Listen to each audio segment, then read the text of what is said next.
नमस्कार दोस्तों, मैं सचिन सिंह गौर आपका अपने YouTube मंच पे स्वागत करता हूं। सबसे पहले मैं रिक्वेस्ट करूंगा कि जिन्होंने चैनल को अभी तक सब्सक्राइब नहीं किया है वो चैनल को सब्सक्राइब कर लें, और जो फर्स्ट टाइम देख रहे हैं उन्हें वीडियो अच्छा लगे तो वो भी इसको सब्सक्राइब कर लें और वीडियो को ज़्यादा से ज़्यादा शेयर करें। 2024 के बहुप्रतीक्षित लोकसभा चुनाव हो चुके हैं और नई सरकार का गठन हो चुका है। इसमें जयंत चौधरी जो है वो मंत्री बन चुके हैं, उनको स्वतंत्र प्रभार मिला है। अब प्रश्न उठता है कि जयंत चौधरी को भाजपा के साथ जाकर ज़्यादा फायदा हुआ या भाजपा को जयंत चौधरी को लेकर के ज़्यादा फायदा हुआ, क्योंकि भाजपा में आने से पहले उनकी बात सपा के साथ चल रही थी जो उनको 7 लोकसभा सीट दे रहे थे। भाजपा में जब वो आए तो उनको 2 लोकसभा सीट मिली और उनको ये एक राज्य मंत्री का पद उत्तर प्रदेश में मिला है और एक यहाँ पर जो केंद्रीय मंत्रिमंडल है उसमें उनको स्वतंत्र प्रभार मिल गया है। इसके अलावा उनके दादा जो हैं उनको भारत रत्न इस सरकार ने दे दिया है। तो वैसे तो कुल मिलाकर के देखा जाए उन्हें लाभ ही लाभ हुआ है, लेकिन यदि वो भाजपा के साथ नहीं आते और सपा के साथ जाते तो शायद उनको ज़्यादा लाभ होता, क्योंकि तब उनको 7 सीटें मिल रही थीं और जो स्थिति इस बार के चुनावों की थी उसको देखते हुए वो आराम से 7 की 7 सीटें जीत सकते थे, नहीं तो 6 सीटें कम से कम वो जीत लेते।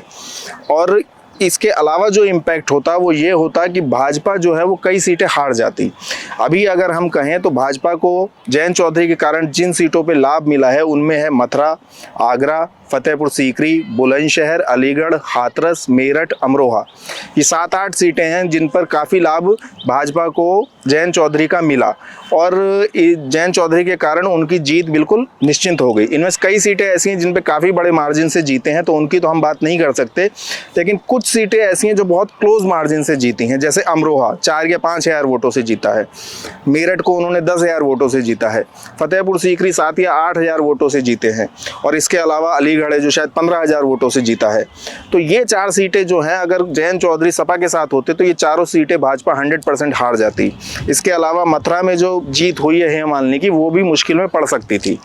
तो इस तरह से देखा जाए तो भाजपा को काफ़ी ज़्यादा लाभ हुआ जयंत चौधरी का, और जयंत चौधरी को लाभ तो जयंत चौधरी को भी काफ़ी हुआ है। उनके दादा को भारत रत्न मिल गया जो कभी नहीं मिला था और शायद आगे भी कभी मिलता, इसके कोई चांस नहीं थे। एक उनका उत्तर प्रदेश सरकार में राज्य मंत्री बन गया है, वो खुद स्वतंत्र प्रभार उनको मिल गया है, लेकिन फिर भी उनको कोई खास वैल्यू नहीं मिल रही है।